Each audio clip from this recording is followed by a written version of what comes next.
Hola à todos, j'espère que vous allez bien pour commencer. Mais écoutez, aujourd'hui je vous viens avec une vidéo gagnée par l'une des abonnées grâce au jeu concours que j'organise une fois par mois sur Instagram. Donc voilà, Sephora, chose promise, chose due. Tu as choisi la tuerie de Chevaline, j'espère que cette vidéo te plaira. Et puis écoute, n'hésite pas à nous faire des retours en barre des commentaires pour nous dire ce que tu en as pensé. Et si j'ai traité l'affaire avec tous les détails ou s'il manquait des choses, auquel cas n'hésite pas à les noter.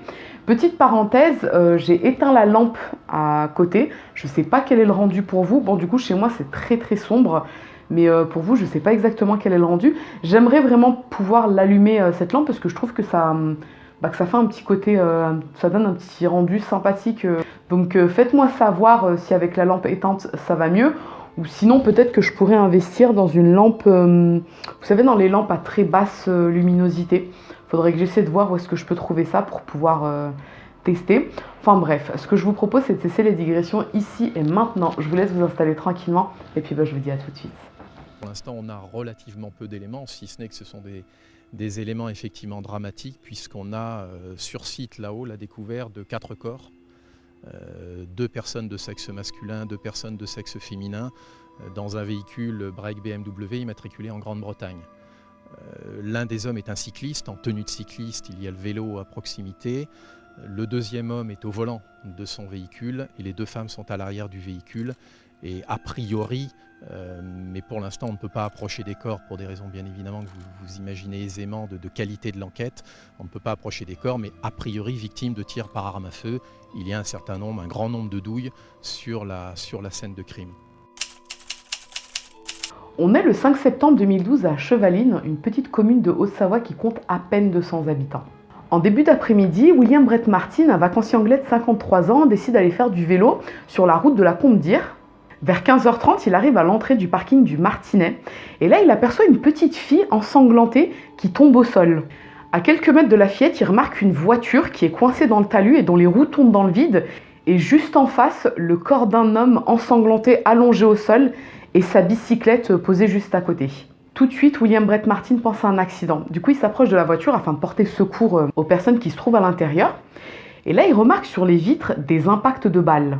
Il casse la vitre côté conducteur, coupe le contact, et là, la scène est extrêmement choquante. Un homme est donc assis côté conducteur, inerte, recouvert de sang. À l'arrière, 2 femmes sont également inertes et recouvertes de sang, et tous les 3 présentent des impacts de balles au niveau de la tête.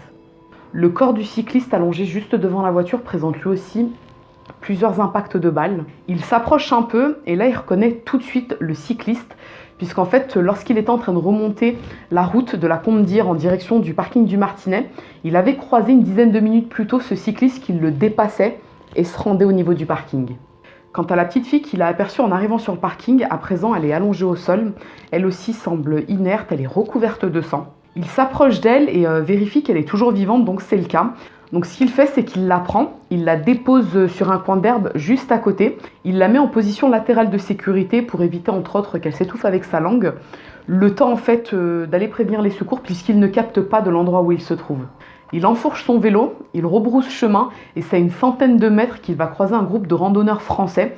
Donc là, il va parvenir à leur expliquer tant bien que mal qu'il y a eu un drame qui s'est joué sur le parking du Martinet, qu'il ne parvient pas à appeler les secours. Du coup, l'un des randonneurs contacte le numéro d'urgence à 15h44 précisément et il suit William Brett Martin sur le parking du Martinet.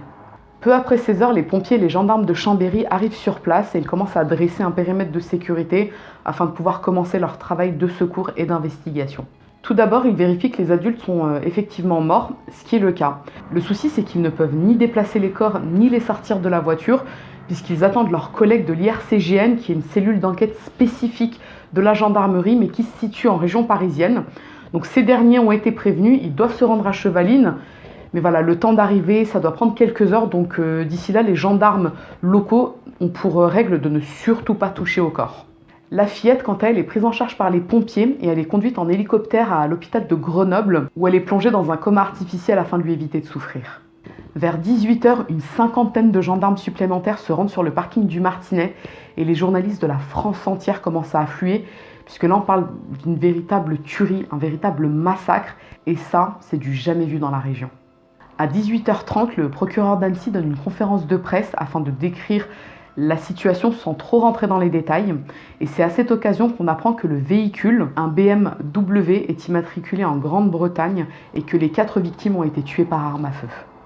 Le cycliste est tout de suite identifié grâce à son téléphone portable. Il s'agit de Sylvain Mollier, un Français de 45 ans, père de famille et vivant dans la région. Quant à la famille, le numéro de plaque d'immatriculation de la voiture est envoyé au service de police britannique et ça permet de les identifier tout de suite. Il s'agit d'une famille anglaise en vacances en France depuis une semaine.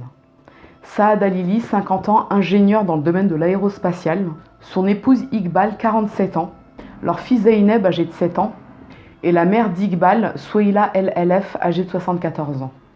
Dans le même temps, un vacancier de la région contacte les gendarmes pour leur dire qu'il est complètement alerte puisqu'il n'a plus de nouvelles de ses voisins de camping depuis plusieurs heures. Il leur dit qu'il est persuadé que la famille qui a été retrouvée assassinée sont donc ses voisins et il ajoute qu'il n'y avait pas qu'une seule fillette mais 2. La petite dernière, Zina, âgée de 4 ans et qui ne se trouve nulle part sur le parking. Les gendarmes lancent alors une battue dans la forêt. Il y a même un hélicoptère qui va survoler la zone à la recherche de la petite Zina. Aucune trace de la fillette. Vers 23h, les gendarmes de l'IRCGN arrivent enfin de Paris. Et c'est en fouillant à l'intérieur de la voiture que l'un d'eux découvre la petite Zina, cachée sous les jambes de sa maman, complètement prostrée et tétanisée. Elle est restée plus de 8 heures à cet endroit sans émettre le moindre son, tellement elle était effrayée. Tout de suite, Zina est prise en charge et elle aussi conduite à l'hôpital. Les gendarmes commencent leur travail d'investigation, donc dans un premier temps, ils vont fouiller la caravane de la famille Alili de fond en comble, tandis que les gendarmes de l'IRCGN commencent leur travail de reconstitution sur la scène de crime. Des centaines d'habitants de la région sont interrogés afin de savoir si certains d'entre eux se trouvaient à proximité de la route de la Combe-d'Ir entre 15h et 16h. Là, certains témoins affirment avoir vu un 4x4 BMW sombre avec le volant à gauche, donc véhicule anglais, et un conducteur à la peau mate, mais ils ne sont pas trop dans la capacité de préciser vraiment à quoi ressemblait cet homme. Et d'autres témoins expliquent avoir vu un motard remonter la route de la Combe-d'Ir peu après la tuerie. Grâce au travail de reconstitution des gendarmes de l'IRCGN, on a un scénario qui se dessine et qui serait a priori le plus proche de la réalité. Saad Alili arrive au parking du Martinet peu avant 15h30. Il s'y arrête et sort de sa voiture. Sa fille Zeynep, qui était assise côté passager, sort également de sa voiture et le rejoint. Donc certainement qu'il s'approche du panneau d'orientation afin de se repérer sur la carte. Sylvain Mollier arrive également à ce moment-là. Il s'arrête, peut-être pour aider Saad à retrouver son chemin. C'est à ce moment précis qu'arrive le tireur. Soit du chemin pédestre, soit des fourrés. Et il tire à 4 reprises sur Sylvain Mollier qui s'écroule devant la voiture. Il tire ensuite sur Saad et sa fille Zeynep et tous les deux sont touchés respectivement au dos et à l'épaule. Zeynep tombe au sol tandis que son père court à l'intérieur de la voiture et lui crie de le suivre. Il démarre la voiture sans peut-être prendre conscience que sa fille Zeynep n'est pas rentrée à l'intérieur. Il fait une marche arrière pour fuir et roule sur Sylvain. La voiture fait un arc de cercle tout en entraînant le corps du cycliste et s'enfonce dans le talus. À ce moment-là, le véhicule est coincé. Le tireur s'approche de la voiture et à travers les vitres, il tire sur Saad, sur Iqbal et sur Souheila. Il se tourne ensuite vers Sylvain Mollier, qui est donc au sol, peut-être mort, et lui tire également dessus. Et il finit par leur tirer de nouveau 2 balles dans la tête à chacun d'entre eux.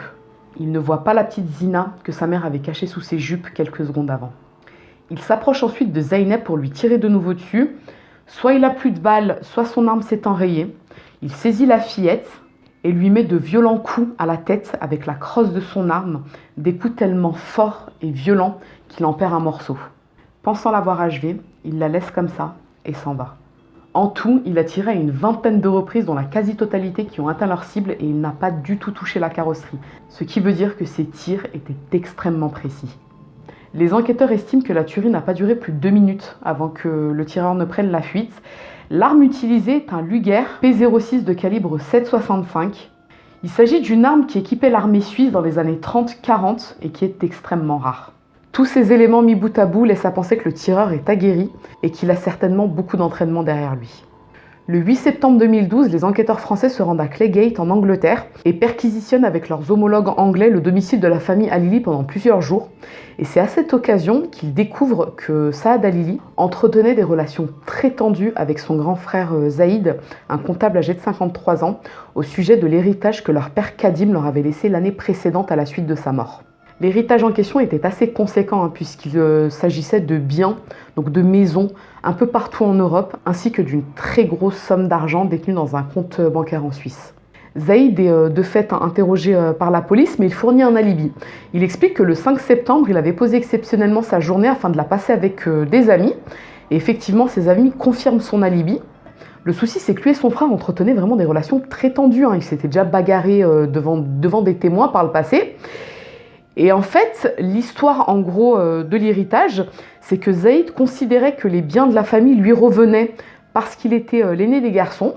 Saad n'était pas d'accord avec ce point de vue. Pour lui, il devait y avoir un partage équitable des biens. Mais il avait découvert que son grand frère avait tenté de falsifier le testament que leur père avait fait et qu'il avait même essayé de récupérer l'argent qui se trouvait dans le compte bancaire à Genève. Donc là, les enquêteurs ont un mobile plus que solide, mais aucune preuve. En France, les gendarmes essaient de retracer le parcours de la famille Halili pendant leur semaine de vacances avant leur décès. Et là, ils apprennent par le biais de témoins que le 2 septembre, Saad a eu une conversation assez houleuse avec un homme habillé en costard. Il était venu dans le camping, apparemment il y avait une conversation assez agitée, et qu'à la suite de cette conversation, la famille Halili avait changé de camping.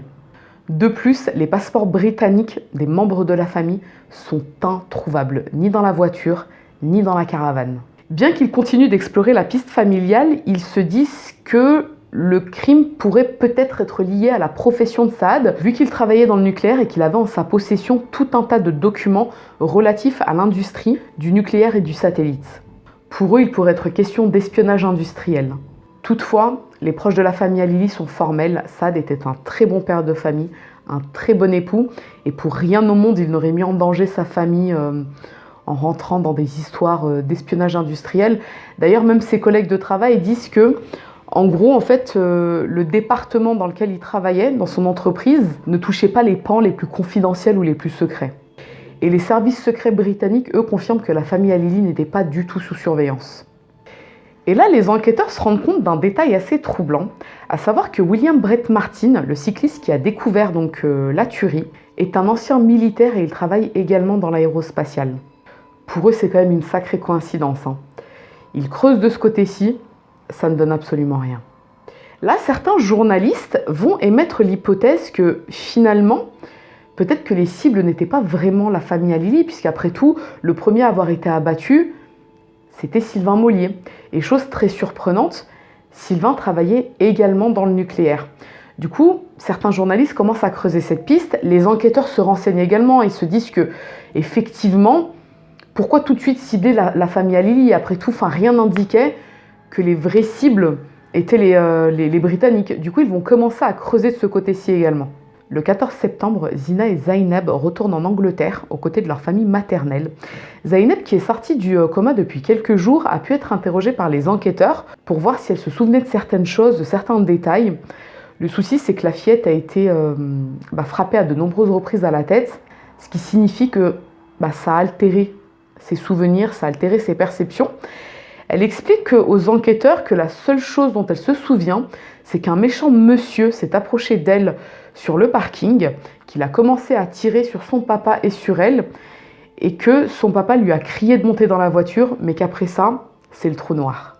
Le 5 octobre, un nouvel appel à témoins est lancé afin de recueillir de nouveaux témoignages pouvant permettre de retracer plus précisément les derniers jours de la famille Halili dans la région. Le 17 décembre, le procureur d'Annecy donne une nouvelle conférence dans laquelle il explique que d'après leurs investigations, Sylvain Mollier n'a été qu'une victime collatérale et que les personnes ciblées étaient la famille Halili. D'ailleurs, les enquêteurs s'intéressent au pays d'origine de Saad, il était d'origine irakienne. Et même si il n'avait pas mis les pieds dans son pays d'origine depuis une bonne trentaine ou quarantaine d'années, Saad avait pour projet d'y retourner afin de récupérer les biens de sa famille qui avaient été spoliés à la suite de la guerre. Le procureur envoie une demande d'information judiciaire au ministère de la Justice en Irak. Cette lettre restera lettre morte. Le 29 avril, un nouvel appel à témoins est lancé, cette fois-ci pour retrouver le 4x4 BMW sombre aperçu par certains témoins le jour de la tuerie. Le 24 juin, Zaïd Halili est interpellé à son domicile en Angleterre, puisqu'il ne s'était pas présenté 3 jours plus tôt à la gendarmerie d'Annecy pour une audition. À ce moment-là, il est officiellement soupçonné d'avoir participé au complot de meurtre. Durant son interrogatoire, il ne va pas lâcher un mot. D'ailleurs, il va répondre à aucune des questions qui lui sont posées, sous les conseils de son avocat.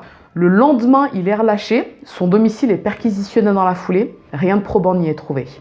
Le 6 septembre, le procureur d'Annecy donne une nouvelle conférence de presse dans laquelle il explique que la piste familiale est privilégiée, mais qu'il n'écarte pas que les meurtres pourraient être liés à la profession de Saad.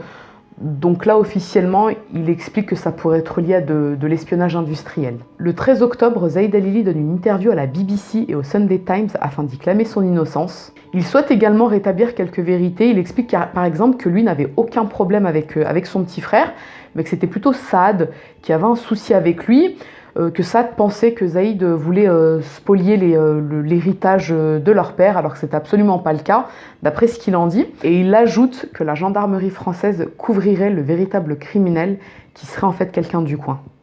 De leur côté, les enquêteurs français affirment ne jamais avoir écarté la piste du tueur local, puisqu'ils ont par exemple fouillé dans les clubs de tir, ils ont vérifié, en fait, ils ont passé en revue tous les détenteurs d'armes.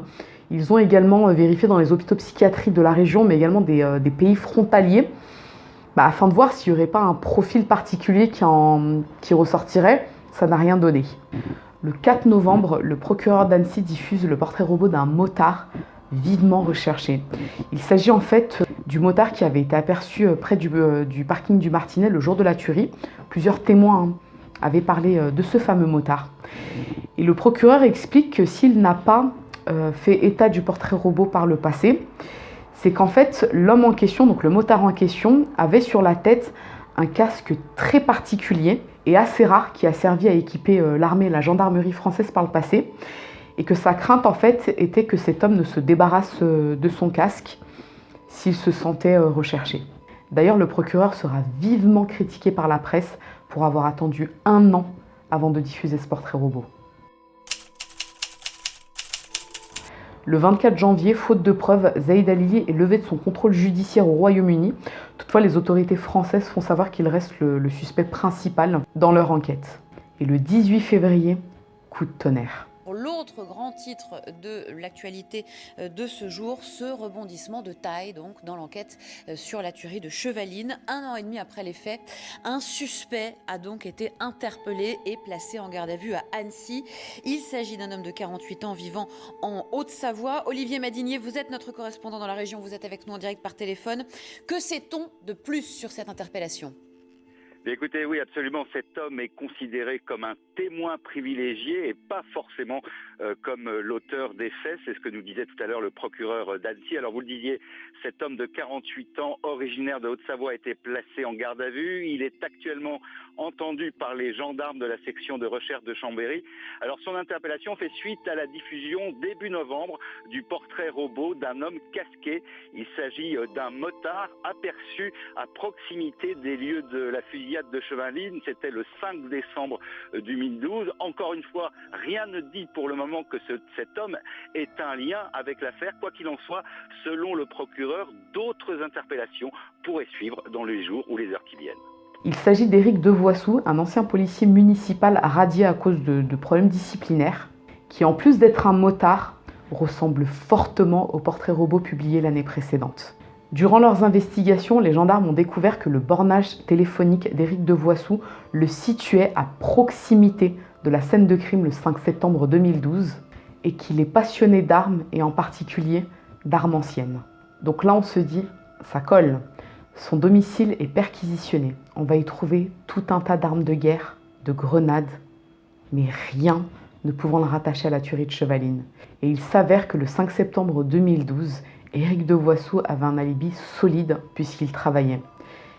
Il est de fait écarté de la liste des suspects, toutefois il est mis en examen pour trafic d'armes en bande organisée.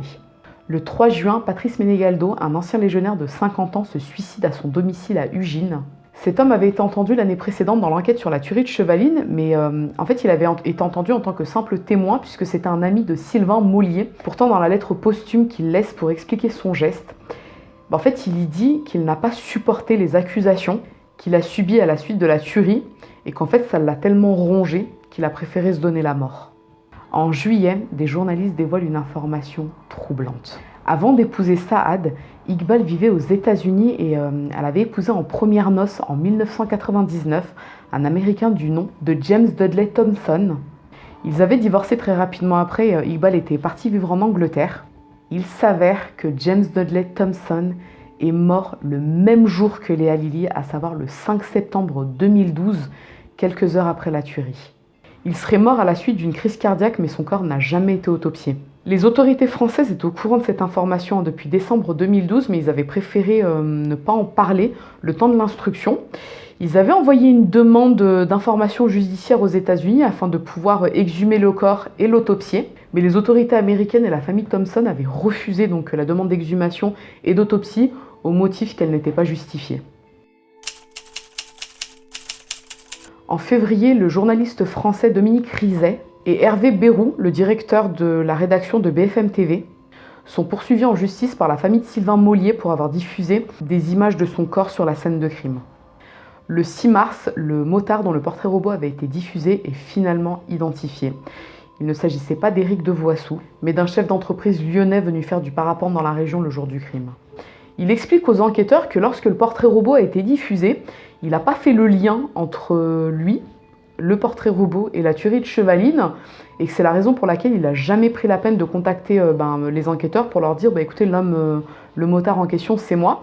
Ce qui reste quand même assez bizarre compte tenu du retentissement de l'affaire, en France et plus globalement en Europe, mais il est mis hors de cause par les autorités françaises. En mai, Hervé Bérou est condamné à une amende de 10 000 € pour recel de violation du secret de l'instruction. Dominique Rizet est quant à lui relaxé. Le même mois, Tom Parry, un journaliste anglais, sort un livre sur la tuerie de Chevaline, The Perfect Crime. Et Tom Parry il avait couvert l'affaire depuis le début en 2012. Donc il était venu dans la région, il avait longuement investigué. Et selon lui, la famille Halili n'était pas la cible du tireur, donc il s'agirait de victimes collatérales. D'après lui, la personne ciblée était Sylvain Mollier. Toujours d'après lui, le tireur serait quelqu'un de la région et cette tuerie aurait un lien avec le suicide de l'ancien légionnaire Patrice Menegaldo. Le 4 mai, un homme d'origine sud-africaine est interpellé à Chevaline. D'après les enquêteurs, son arrestation n'est pas directement liée à la tuerie de Chevaline. Toutefois, ils expliquent qu'il compte mener des investigations poussées puisque l'homme en question est un collectionneur d'armes.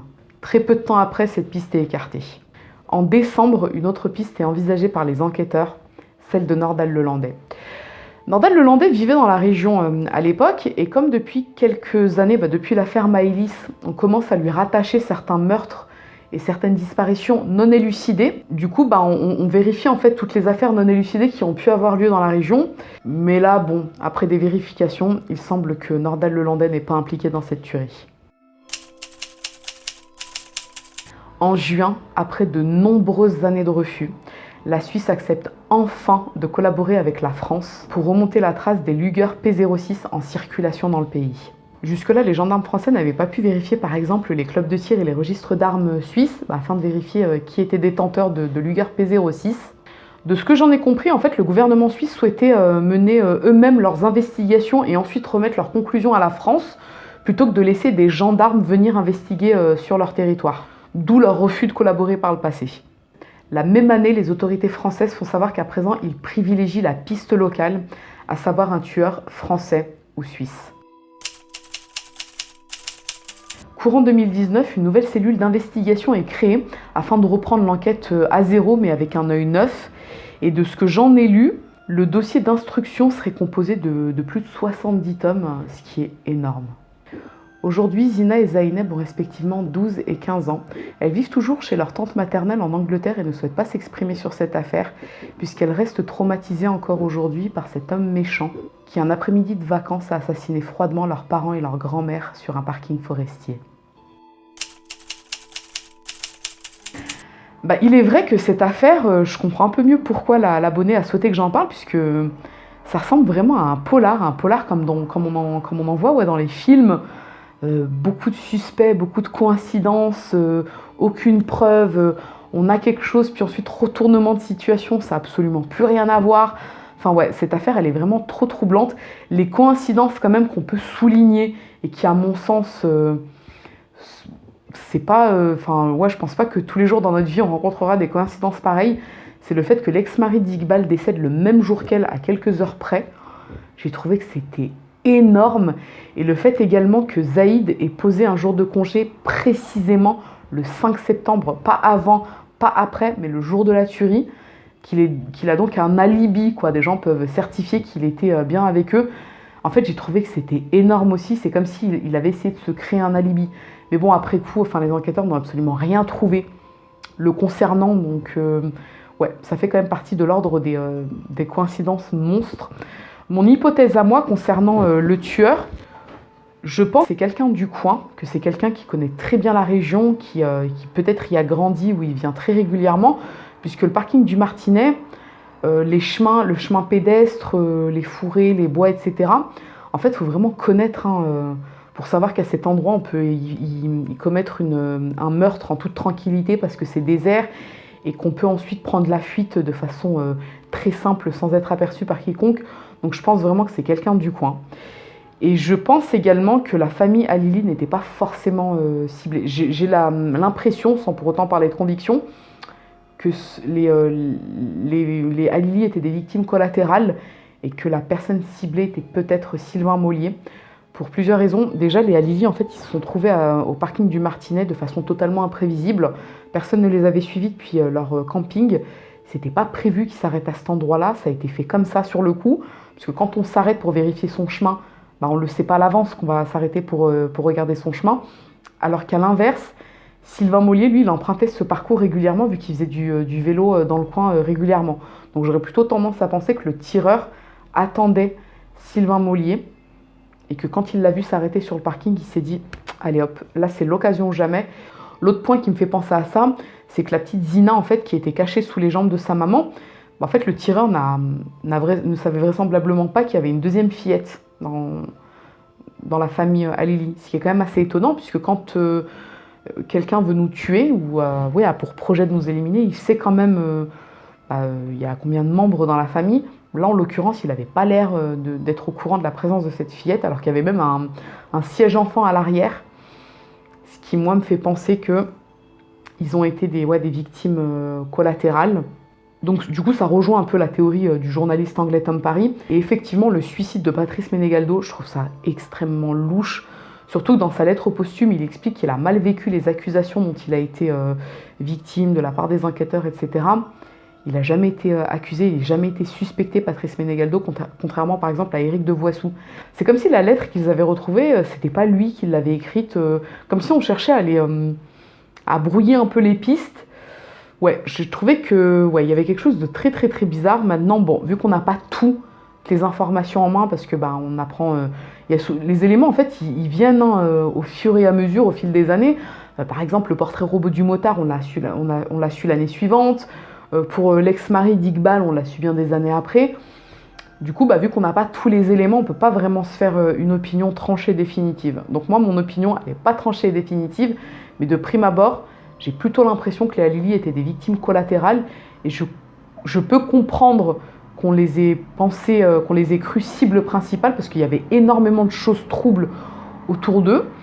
Mais à côté de ça, bon, je sais pas trop. Écoutez, moi, ce que je vous propose, c'est de me mettre en barre des commentaires, vous, ce que vous en pensez, qui, pourquoi, comment, en ajoutant des détails si j'ai omis certaines choses dans la vidéo. Et puis, peut-être que ça me permettra de me faire une opinion un peu plus tranchée. Voilà tout pour la tuerie de Chevaline. Si cette affaire vous a intéressé, à défaut de vous avoir plu, n'hésitez pas à me mettre un petit j'aime, mais surtout, n'hésitez pas à vous abonner, c'est encore mieux. Je vous dis à très bientôt. C'est le secret le mieux gardé de Grande-Bretagne. On sait que juste après le drame, elles ont été placées en famille d'accueil. Et ce n'est que l'été dernier que la justice britannique a autorisé leur placement chez leur tante maternelle en Angleterre, chez leur tante et son mari. Cette tante qui avait réclamé leur garde depuis des mois. La justice a également tenu à préciser que c'était le souhait des deux fillettes d'aller vivre chez leur tante. Alors, on sait que Zeynab, 8 ans aujourd'hui, et sa petite sœur Zina, 5 ans aujourd'hui, sont toujours considérées comme des cibles potentielles. Elles sont retournées à l'école, mais sont sous la surveillance de Scotland Yard 24 heures sur 24, sans arrêt. Les amis de la famille ne sont pas autorisés à les voir et seule la famille très proche peut les rencontrer. Scotland Yard, à ceux qui chercheraient à les retrouver, a simplement dit d'aller voir ailleurs. Alors je vous rappelle que le 5 septembre 2012, alors que ses parents viennent d'être assassinés, que sa grand-mère maternelle vient d'être assassinée, Zinab, 7 ans à l'époque, a été retrouvée en sang. Elle vient de recevoir des coups violents à la tête et une balle à l'épaule. Tandis que sa petite sœur, Zina, 4 ans à l'époque, a été retrouvée 8 heures après le drame dans la voiture, cachée derrière les jambes de sa mère qui venait d'être assassinée.